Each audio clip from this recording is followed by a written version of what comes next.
30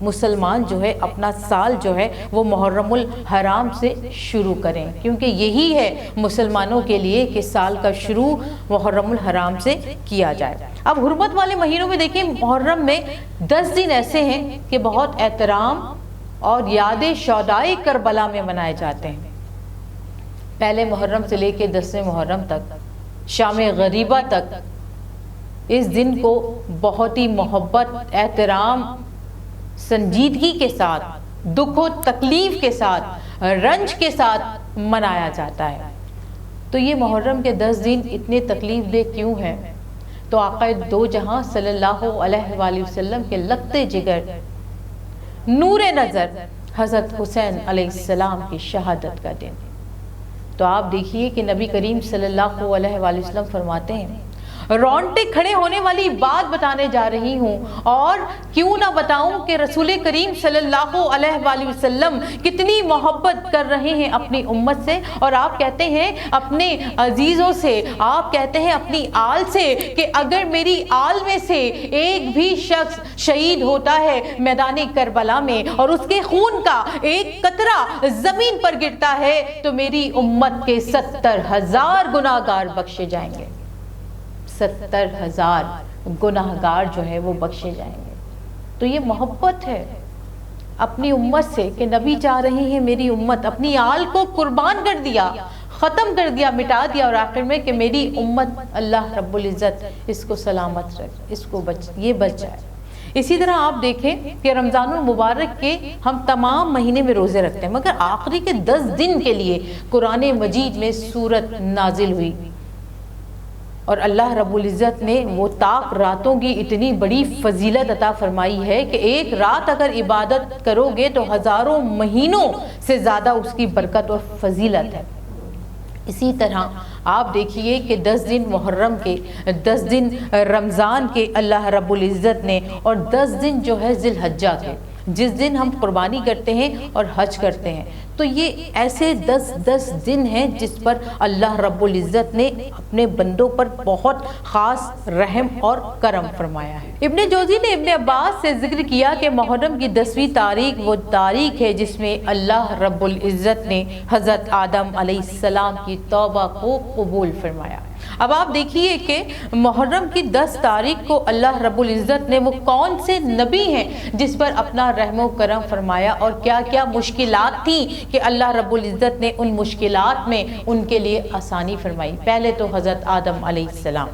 محرم کی 10 تاریخ کو اللہ رب العزت نے حضرت آدم علیہ السلام کی توبہ کو قبول فرمایا۔ اسی طرح حضرت ادریس علیہ السلام کو اللہ رب العزت نے بڑے مرتبے پر فائز فرمایا۔ حضرت ابراہیم علیہ السلام پر آگ اسی دن ٹھنڈی کر دی گئی محرم کی 10 تاریخ کو۔ حضرت نوح علیہ السلام کو کشتی سے اسی 10 تاریخ کو محرم کی اتارا گیا۔ حضرت موسیٰ علیہ السلام پر توریت نازل کی گئی محرم کی 10 تاریخ کو، اور حضرت ایوب علیہ السلام کی، حضرت یعقوب علیہ السلام کی بینائی جو ہے وہ اللہ رب العزت نے اسی تاریخ محرم کو آپ کو عطا فرمائی۔ اسی طرح اللہ رب العزت نے حضرت یونس علیہ السلام کو مچھلی کے پیٹ سے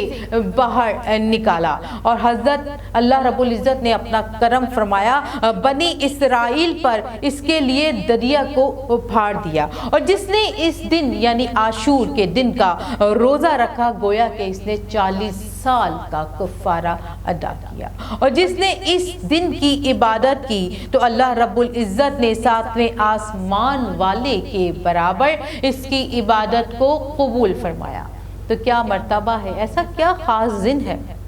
محرم کی 10 تاریخ کو، ایسا خاص کیا دن ہے کہ جس میں اللہ رب العزت بڑی بڑی مشکلات کو آسان فرماتا ہے، کیونکہ یہ کہا گیا کہ یہ ماہ مبارک اللہ رب العزت کا مہینہ ہے۔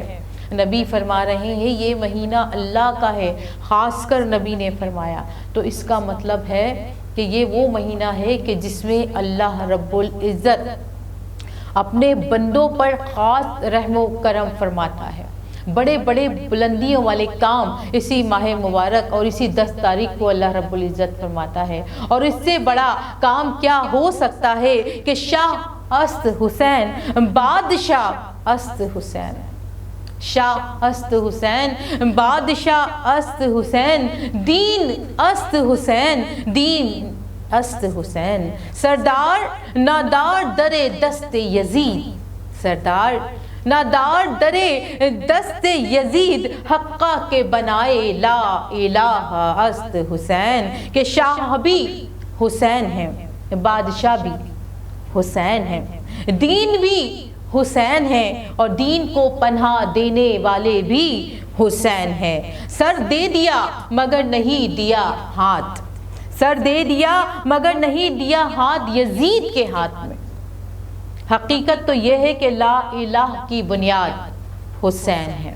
حقیقت تو یہ ہے کہ لا الہ کی بنیاد حسین ہے۔ ماہ محرم الحرام حضرت امام عالی مقام حضرت حسین کی یاد کو تازہ کرتا ہے، ان شہید کی یاد کو تازہ کرتا ہے کہ جو میدان کربلا میں قربان ہو گئے، جنہوں نے جام شہادت نوش فرما لیا۔ تو اللہ رب العزت اس ماہ مبارک کا احترام کرنے کی ہمیں توفیق عطا فرمائے، شہداء کی یاد میں زیادہ سے زیادہ دعائیں پڑھنے کی اللہ رب العزت ہمیں توفیق عطا فرمائے، اور ان کے ہی صدقے سے ہم تمام کی پریشانیوں کو اللہ رب العزت دور فرمائے، آمین ثم آمین۔ زندگی حسین ہے، بندگی حسین ہے، زندگی حسین ہے، بندگی حسین ہے،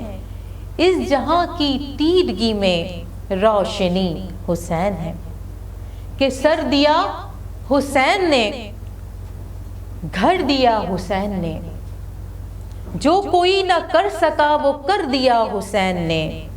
جس کے سامنے کوئی نہیں رہا حواس میں، جس کے سامنے کوئی نہیں رہا حواس میں، ایسی جنگ تو علی نہیں لڑے تھے پیاس میں، خود علی یہ کہہ رہے ہیں کہ علی حسین ہے، زندگی حسین ہے اور بندگی حسین ہے۔ انشاءاللہ آگے ہم محرم الحرام میں یوم عاشور کا پروگرام لے کے آپ کی خدمت میں دوبارہ حاضر ہوں گے، جب تک کے لیے اجازت دیجیے، فی امان اللہ۔ السلام علیکم ورحمۃ اللہ وبرکاتہ۔